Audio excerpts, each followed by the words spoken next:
What's going on, everybody? It is nearly Christmas time again. It's the holiday season, and what we have here is we have a brand new Schwinn Sidewinder that was bought at Walmart. And interesting thing is, this is a disc brake equipped bike, and they managed to put the front wheel on backwards. So literally, let me move this cable here. Literally, whenever you go to hit the brake, it doesn't work because the disc is not even in the brake. And how in the world that leaves Walmart like that blows my mind. The handlebars have been installed upside down and backwards. Interesting. The rear derailleur was not adjusted properly, so the derailleur went into the wheel on the very first rod, ripping the derailleur off and messing up the rear wheel. It actually ripped the spoke out of the rim. Why this was not returned to Walmart, I have no idea, but the customer wants it fixed instead of, well, at this point they're not going to be able to return it because I don't think they have a receipt or anything at this point. So the bad thing is this bike has only been ridden once, and this repair is going to cost more than what the bike is worth. Now, we're going to be giving them a little bit of a discount on this because they're allowing us to do a video on this. But this is just one of the things that you potentially get buying a bike from a big box department store like Walmart or Target. They just throw the bikes together super quickly, and obviously by people who don't know what they're doing, and they are endangering your kids by selling you these bikes, letting them leave the store. And I just don't see how in the world somebody didn't go, hey, that's not right, and let it go, because it's just, to me, it just seems obvious. But then again, I've been doing this for 29 years, and I can just look at things. So, you ready to help me out on this, Zeke? Okay, Zeke the intern right here. So we're going to be getting to work on this, and we're going to add up and see how much it's going to cost to do this. Let's get started. The first thing we're going to do is we're going to turn this wheel around, that way the brakes work.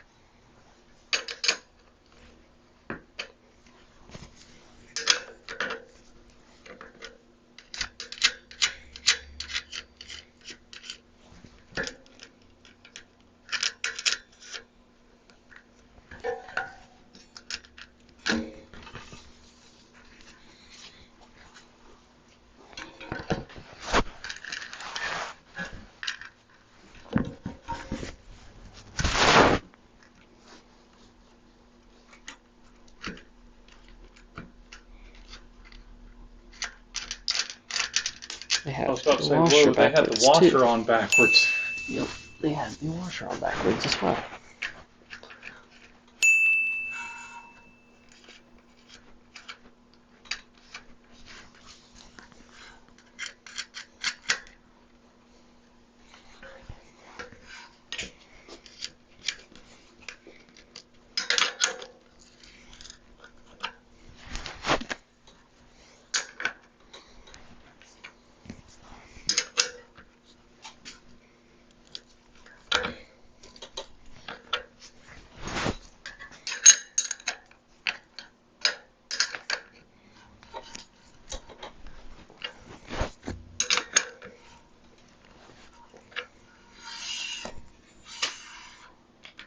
Okay, I have brakes now. Okay. The next thing that we're going to do is we're going to see about getting these bearings tightened up on this bottom bracket. I'm going to use a couple of tools here, and I see on this bike the best way to adjust this is if I pull the crank on here, but this stationary side is supposed to be tight from the factory, so what I'm going to do is I'm going to adjust this side here, and because if I have to pull the cranks, it's going to cost the customer more. So the first thing we're going to do is we're going to unlock the lock ring, And then again, to get to this cup here, it requires a special tool, and I'm supposed to pull the crank, but if I use one of these spanner wrenches, I can actually get the tool in there, and I can turn that inner cup. If I can keep the tool on here. It's not my favorite bottom bracket. Alright, so we're going to hold that, turn that inner cup, and I'm going to turn it until it starts to show some resistance. Let's move the chain. Alright, let's tighten that up some more. The play is gone, but it's still pretty loose. Okay, there we go. I'm starting to feel the bearings. And the interesting thing is this right here is a seal that's supposed to be in there. I'm going to get a screwdriver and press that in. But let's lock this lock nut in place. Get it good and snug. Now we're going to feel the cranks.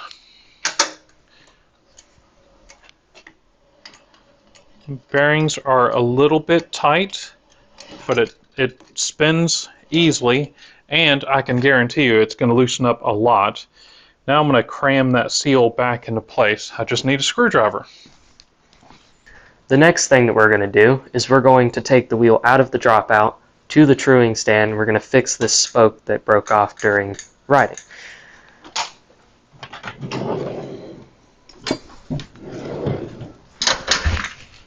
That was really loose.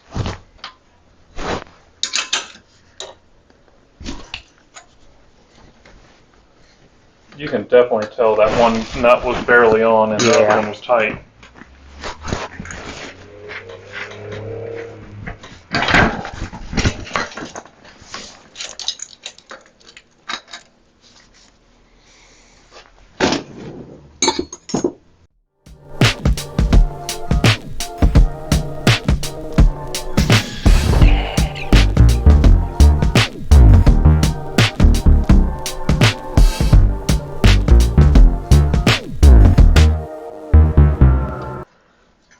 We really should be replacing this wheel, but what we're going to do is we're going to show you how to fix your spoke in a pinch if it has ripped out of the double wall rim.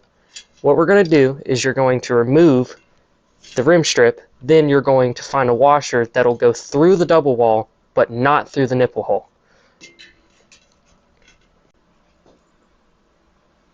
Okay, what we're going to do is we're going to take an old spoke. What we're going to do with this old spoke is we're going to thread it through the nipple hole from the opposite side. And then we're going to put our washer in. Okay, or drop the washer. Okay. First thing you've got to do is put the spoke to the opposite end of the nipple. And then you put your washer on. And then you put your nipple on top of the used spoke. Once you've done this, you're now able to pull the entire thing through the hole. Once you have pulled the nipple through the nipple hole, what you'll want to grab is any kind of flathead and stick it through the double wall rim and hold it in place. You'll want to unthread the spoke very carefully, making sure not to drop the nipple. And then you'll want to grab the spoke you're supposed to do.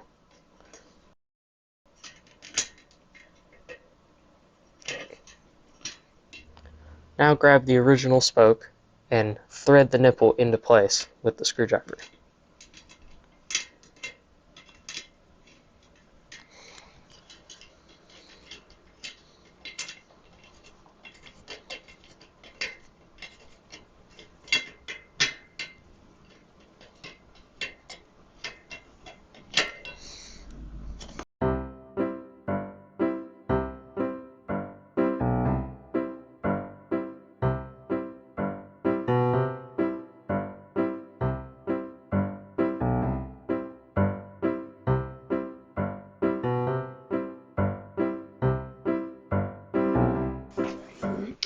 All right, now that Zeke has done such a good job truing up that back wheel, we're going to get that wheel put in the frame, and then we're going to realign the derailleur hanger here. This is part of the frame.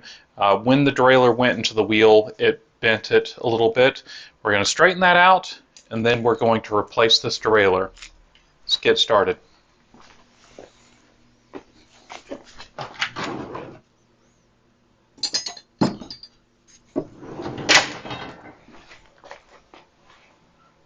I like that thing. What guy? The toolbox.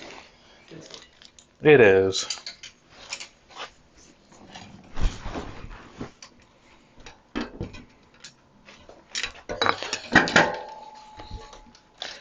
And make sure it's all the way in the dropout.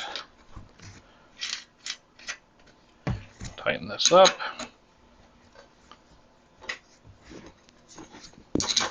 Make sure that's all the way in place.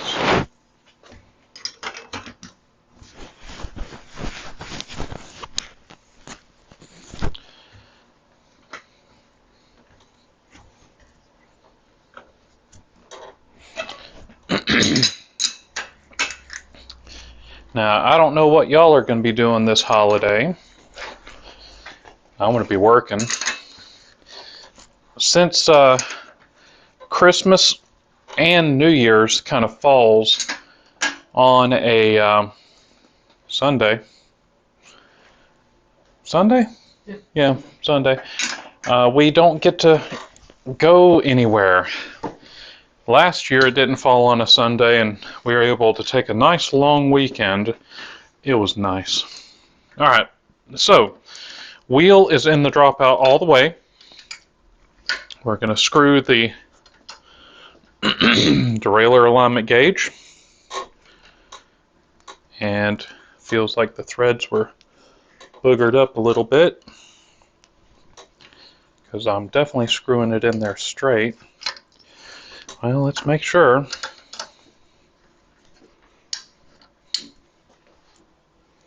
No, it's going in there straight. Let's just put a little bit more grease on here.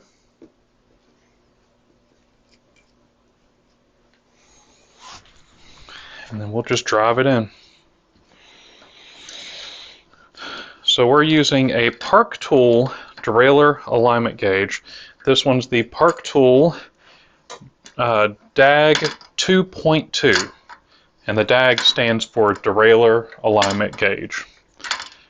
Now that I've got the grease on here, it is going in so much easier.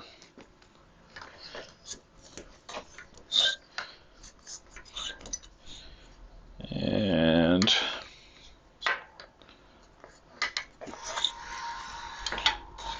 oh yeah.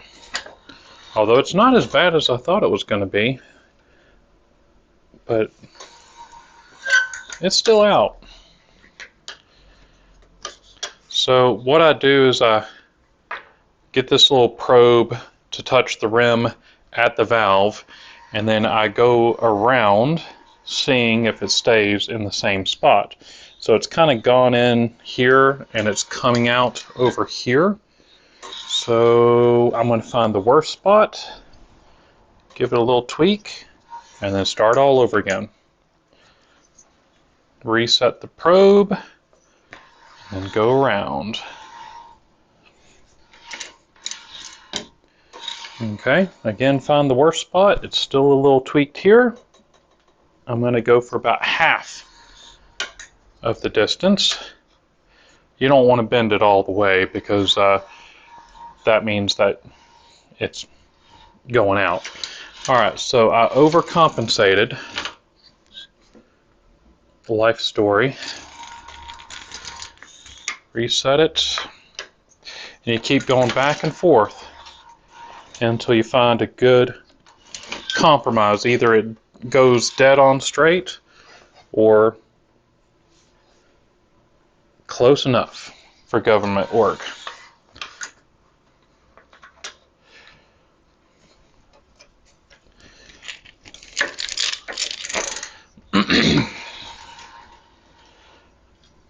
And I think we're going to have to call it quits on this.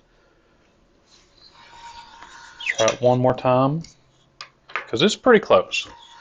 Close, close, close. Yep, all the way around. That's it.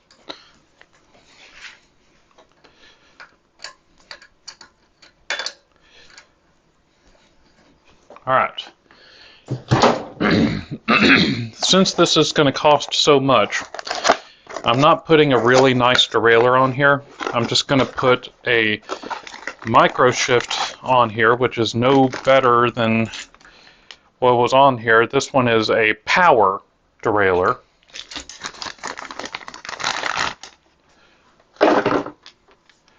So I need a 3-way.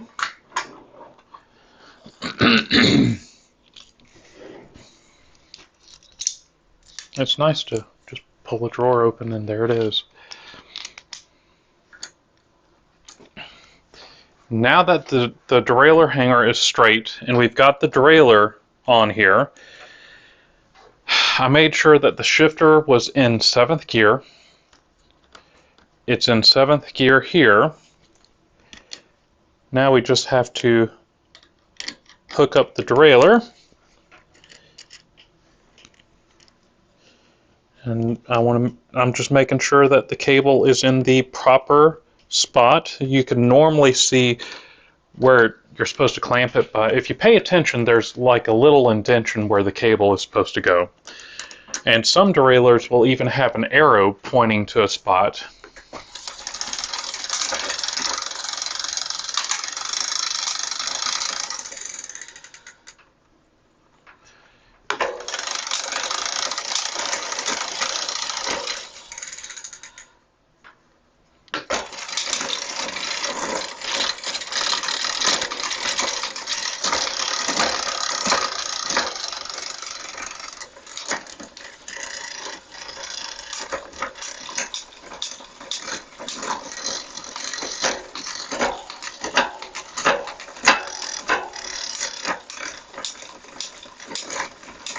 All right. We're going to check the limit screws to make sure that they're good, which it does look like they're good. The derailleur is now no longer going into the wheel. And 2nd gear it shifts, 3rd, 4th, 5th, 6th, and 7th. It's not going too far. So that's good. Now we just need to adjust the brakes so the wheel's not coming to an abrupt halt. Zeke, you think you can handle that? Yeah. All right. Now that the derailleur has been adjusted and the hanger has been aligned, what we're going to do now is we're going to adjust the brakes.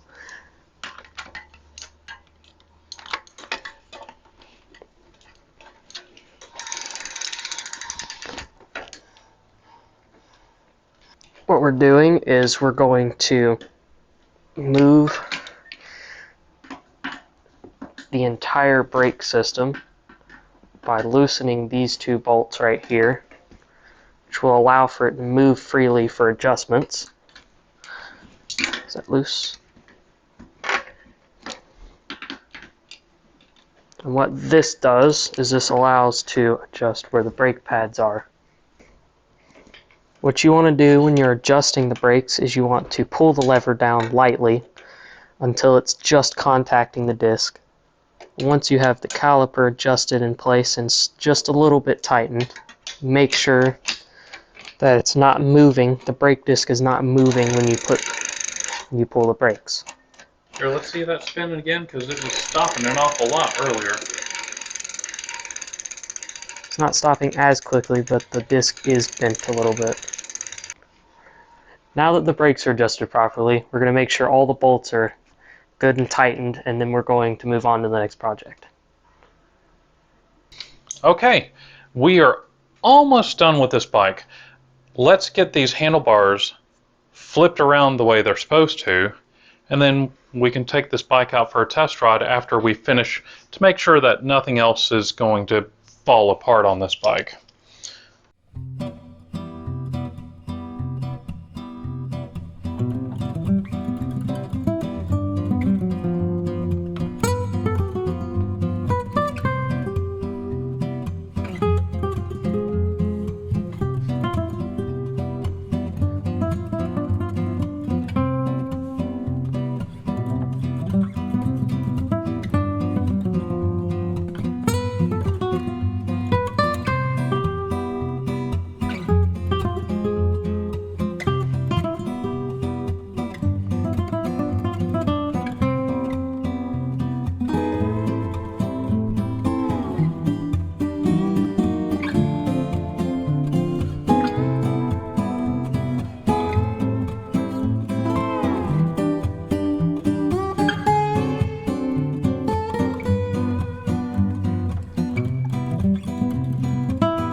had one guy give me a call who was, and this was just a couple of months ago.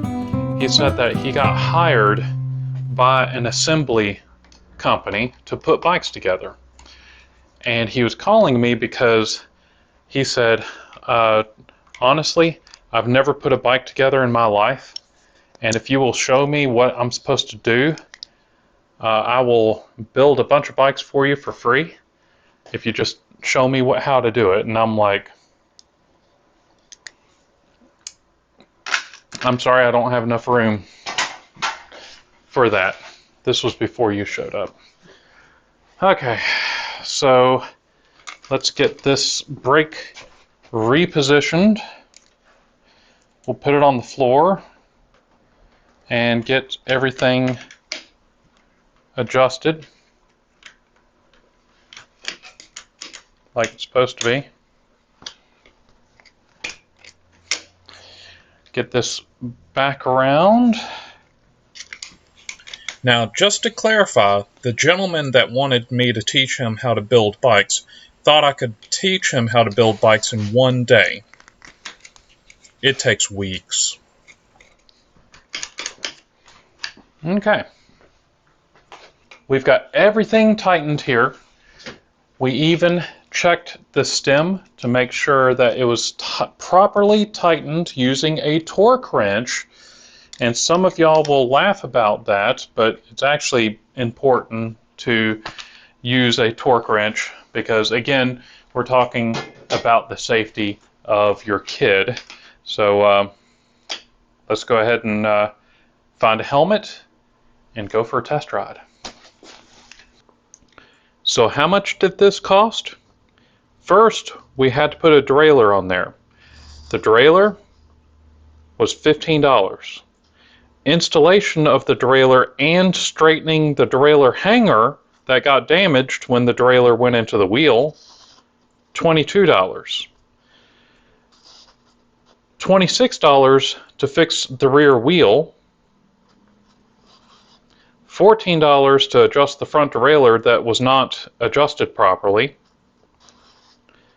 $14 to adjust the bottom bracket,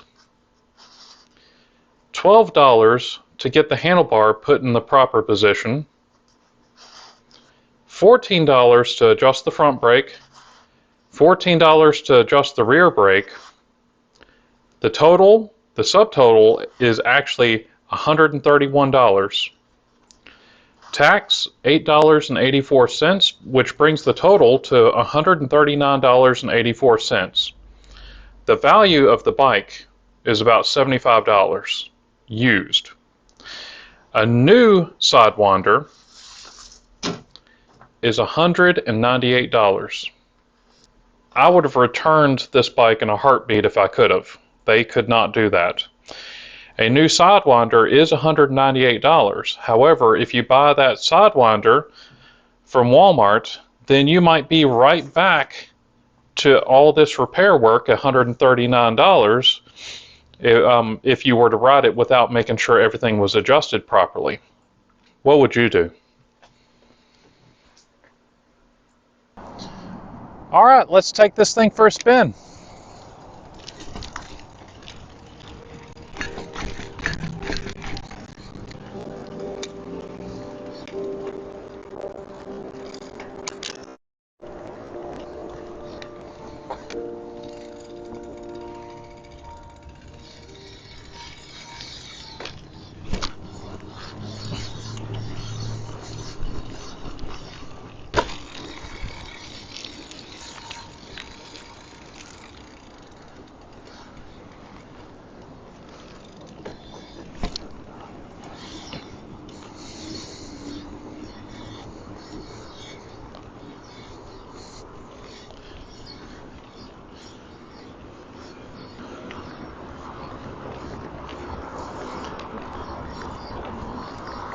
Well, the good thing is this bike does wheelie pretty good.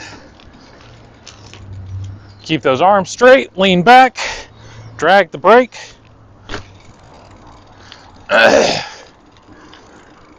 And be sure to not practice in the road. But luckily, we're in Four Oaks and we don't have much traffic. All right, checking the gears. Gears are working great. Front and rear. Brakes are working good. And the sad thing is, we just put more distance on this than the original owner of this bike.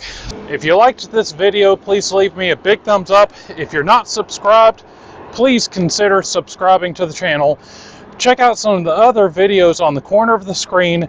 Don't forget to subscribe, and I'll see you in the next one. Thanks.